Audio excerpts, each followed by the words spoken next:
Hello नमस्कार, मैं doctor Surendra खंसली ज्योतिष आचार्य ज्योतिष की इस नई श्रृंखला में आपका स्वागत करता हूं। आज बात करने जा रहे हैं हम कुंभ राशि की। कुंभ राशि की जो लॉर्ड हैं वो हैं शनि। शनि ठीक आपके सेकंड हाउस में बैठे हुए हैं। सेकंड हाउस में शनि की मजबूत स्थिति बनी हुई है।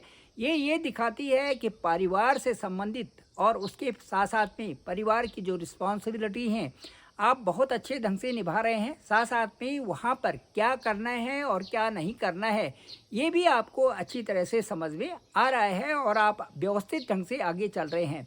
इसके साथ साथ में यदि इस समय सूर्य की स्थिति देखा जाए तो सूर्य इस समय मृगशिरा नक्षत्र में चल रहे हैं और उसके बाद आद्रा नक्षत्र में ये एंट्री करेंगे ठीक 22 जून को और 6 जुलाई तक आद्रा नक्षत्र में रहेंगी। आद्रा नक्षत्र राहु का नक्षत्र है और उसके बाद पुनः ये पुनर्वसु नक्षत्र जो कि बृहस्पति का जो गुरुदेव का जो नक्षत्र है उसमें ये प्रविष्ट कर जाएंगे। उस समय बृहस्पति भी पुनर्वसु नक्षत्र में होंगे और सूर्य भी पुनर्वसु नक्षत्र में होंगे। ये बहुत अच्छी बात होगी। अब मैं आपको ये बताना चाहूँगा कि इस समय की जो स्थिति है उसको देख करके जो सबसे पहले आपका स्वास्थ्य है, स्वास्थ्य के प्रति आप जागरूक हो रहे हैं, ये अच्छी बात है। दूसरा जो आपका एजुकेशन है या जो आप कार्य कर रहे हैं उनके प्रति आपकी लगन बनी हुई है, ये भी बहुत अच्छी बात है।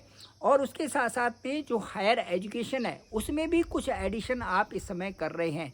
सबसे अच्छा जो एक रहीमदास जी का एक दोहा है उसमें कहा गया है कि जो रहीम उत्तम प्रकृति का करि सकत कुसंग, चंदन विष व्यापत नहीं लिपटे रहत भुजंग। ये आप करने लग गए हैं तो बहुत अच्छी बात है। देखिए, यदि आपकी प्रकृति अच्छी है तो आप कार्यों में उद्यत हैं तो आपका सूर्य भी साथ दे रहा है पंचम हाउस से, बुध भी साथ दे रहा है पंचम हाउस से और उसके बाद बृहस्पति भी साथ दे रहे हैं पंचम हाउस से।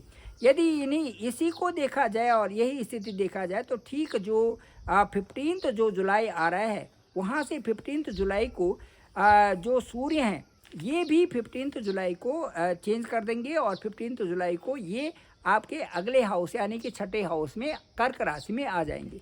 इसके बाद बुध जो है 18 जुलाई को बकरी हो जाएंगे और उसके बाद जो शनि है, शनि की स्थिति भी 13 जुलाई से बकरी से शनि भी हो जाएंगे।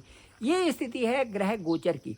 अब इसके साथ मैं बताना चाहूँगा कि जो बृहस्पति हैं हालांकि ये अभी उदय नहीं हुई हैं, ठीक 9 तारीख के बाद 9 जुलाई के बाद ये उदय होंगी तो इनके अच्छे प्रभाव आप पर पड़ना स्वाभाविक है क्योंकि बृहस्पति की जो स्थान है वो आपका एक लाभ का स्थान है और एक जो आप परिवार कुटुंब और धन का स्थान है, क्रेडिट का स्थान है, लिक्विड का स्थान है, इन्वेस्टमेंट का स्थान है। तो इन पे अच्छा प्रभाव पड़ेगा जैसे ही कि बृहस्पति उदय होते हैं ठीक वो 9 जुलाई को। उसके साथ साथ में बुध की स्थिति अपने घर में है तो ये कह सकते हैं कि सूर्य बुध और बृहस्पति अभी अस्त चल रहे हैं, लेकिन ये सारी इनके परिस्थितियों के बावजूद भी आप पर अनुकूल ही प्रभाव पड़ रहा है जो कुंभ राशि के लोग हैं। इसके साथ साथ में मंगल और केतु यहाँ पर एडजस्टमेंट करने की ज़रूरत होगी। जो आपकी साझेदारी है, जो आपका पार्टनर है और उसके साथ साथ में स्पाउस है, पति पत्नी, एक दूसरे के साथ में सामंजस्य बना के चलें तो ये जो आपके करियर में भी इसका उछाल आएगा और साथ साथ में जो बहुत अच्छी बात है कि आपका पराक्रम जो आपके वर्किंग का स्टाइल है उसमें अच्छा प्रभाव पड़ेगा। यदि मंगल की अभी दृष्टि की बात की जाए तो ये एक दशम स्थान पर दृष्टि है और उसके बाद आपके धन भाव पर दृष्टि है। तो इन दोनों स्थानों में दृष्टि मंगल आपको आगे बढ़ाने का ही काम कर रहे हैं और उसके साथ साथ में यदि वो 6th हाउस में भी जाते हैं ठीक 28 जुलाई को तो वहाँ से भी जो दृष्टि होगी सीधे पराक्रम हाउस पर होगी। ये भी आपके लिए बहुत अच्छी स्थिति में बता रहा हूँ। साथ साथ में जो जुपिटर हैं ये अतिचारी भी हैं इस समय और इस समय अस्त की स्थिति में भी हैं और इस समय शत्रु राशि में भी हैं। थोड़ा सा कहीं ना कहीं पर जो आपके प्रयास हैं, प्रयत्न हैं, उन पर कहीं ना कहीं आपको ये लग रहा है कि यार उतना अच्छा उछाल नहीं आ रहा है या उतनी अच्छी प्रोग्रेस नहीं हो रही है। लेकिन 9 जुलाई को ये उदय भी होंगे और साथ साथ में एक्सेसिव स्पीड होने के नाते जब ये 6th हाउस में भी आएंगे तो उसके बाद आपके सीधे एक तो वर्किंग प्लेस पर जहाँ पर करियर है वहाँ पर भी देखेंगे और साथ साथ में आपके विदेश भाव को देखेंगे और आपके धन भाव को देखेंगे। ये आपके लिए बड़ी अच्छी प्रोग्रेस की बात होगी। मुझे लगता है कि कुंभ राशि वालों को इस समय सबको साथ लेके चलना चाहिए और अपने बच्चों के साथ में, परिवार के साथ में अच्छा समय बिताना चाहिए। सुखद समाचार भी आपको बच्चों की तरफ से मिलेगा। निवेश में आपका लाभ रहेगा और इसके साथ-साथ में सोच समझ करके भी निवेश करने की आवश्यकता होगी। इसके साथ-साथ में यदि उपाय की बात की जाए तो इनको हनुमान चालीसा डेली पढ़ना है और उसके साथ-साथ में 7 बार पढ़ें, 11 बार पढ़ें, जितनी बार पढ़ सकते हैं और उसके साथ-साथ में शनिवार का भी व्रत लें और शनिवार को शनि मंदिर में भी जाएँ। शनिवार और मंगलवार की इनको उपाय करने ही करने हैं, बहुत अच्छा रहेगा। साथ-साथ में अपने इष्ट देव का नाम लें, मृडानी, रुद्राणी, शिव भवानी। इसी तरह से कोई भी किसी भी धर्म का हो, अपने इष्ट का ज़रूर नाम का जप करना चाहिए। ये आपके लिए बहुत अच्छा रहेगा।